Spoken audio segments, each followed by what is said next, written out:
ये रो रो कर गारंटियों की बात क्यों की जा रही है? लोगों से झूठ बोला है। आज परिस्थिति ये है, कभी बोल रहे हैं हम लाहौल स्पीति की लेडीज को दे देंगे, महिलाओं को दे देंगे। ये आने वाले दिनों में लोग इनको घरों में नहीं जाने देंगे। बिल्कुल ठीक बोल रहे थे भारतीय जनता पार्टी के नेता कि आने वाले दिनों में गोबर या तो विधानसभा के बाहर इकट्ठा होगा या सुखविंदर सिंह सुक्खू जी के घर के बाहर इकट्ठा होगा। प्रदेश में सुक्खू सरकार ने 1 साल का कार्यकाल पूरा कर लिया है और इसको लेकर कांगड़ा में जश्न भी मनाया गया है। तो वहीं भाजपा लगातार सरकार पर हमलावर है। पूर्व भाजपा सरकार में मंत्री रहे विक्रम ठाकुर ने इस कार्यक्रम को पूरी तरह से असफल करार दिया है। साथ ही उन्होंने कांग्रेस की एकता पर भी सवाल खड़े कर कहा कि हिमाचल प्रदेश में कांग्रेस जल्द ही टूटकर बिखरने वाली है। विक्रम ठाकुर ने शिमला में पत्रकारों से अनौपचारिक बात करते हुए कहा कि प्रियंका गांधी हिमाचल में होने के बावजूद भी प्रदेश सरकार के 1 साल के कार्यक्रम में शामिल नहीं हुई। केंद्रीय नेताओं का सरकार के 1 साल के कार्यक्रम में शामिल न होना सरकार की विफलता का संकेत है। प्रदेश सरकार 1 साल के कार्यकाल में अपनी गारंटियां पूरी नहीं कर पाई है। वहीं इस दौरान उन्होंने कांग्रेस के जल्द ही टूटकर बिखरने का भी दावा कर दिया। उन्होंने कहा कि कांग्रेस की हालत पतली है और यह जल्द ही टूटकर बिखरने वाली है।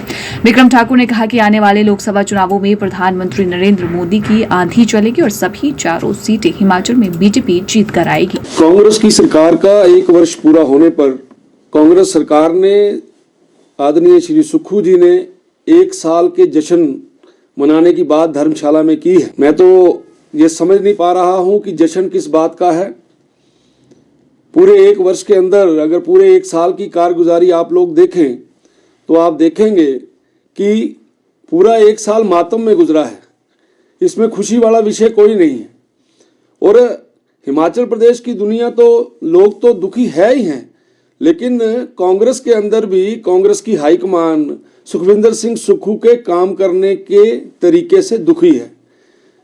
प्रियंका गांधी हिमाचल प्रदेश में होने के बावजूद भी वो उस कार्यक्रम में नहीं जाती हैं। बड़े लीडर कांग्रेस के 1 वर्ष पूरा होने पे नहीं आते हैं। वो किस बात का संकेत है?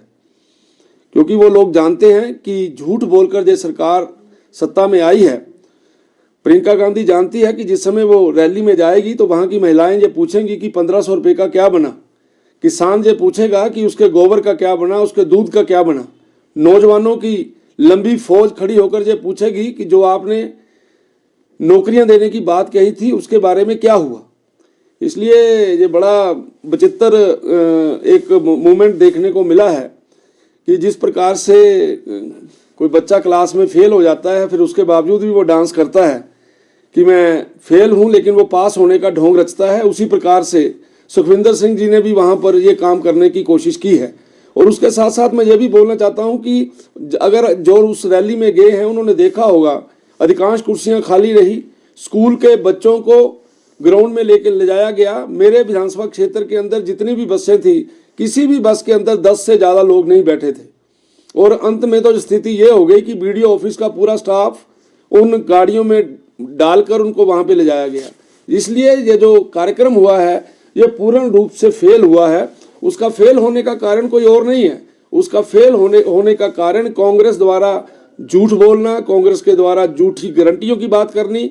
इसलिए हिमाचल प्रदेश की महिलाएं, नौजवान साथी, किसान, सब लोग जो हैं वो इस दुखी हैं। और आने वाले समय में जो आपने बोला कि 24 का जो बिगुल बजाया है, बिगुल तो इनका बड़ी देर का बज गया है। 24 के बीच 24 में ये कहीं भी आपको मिलेंगे नहीं।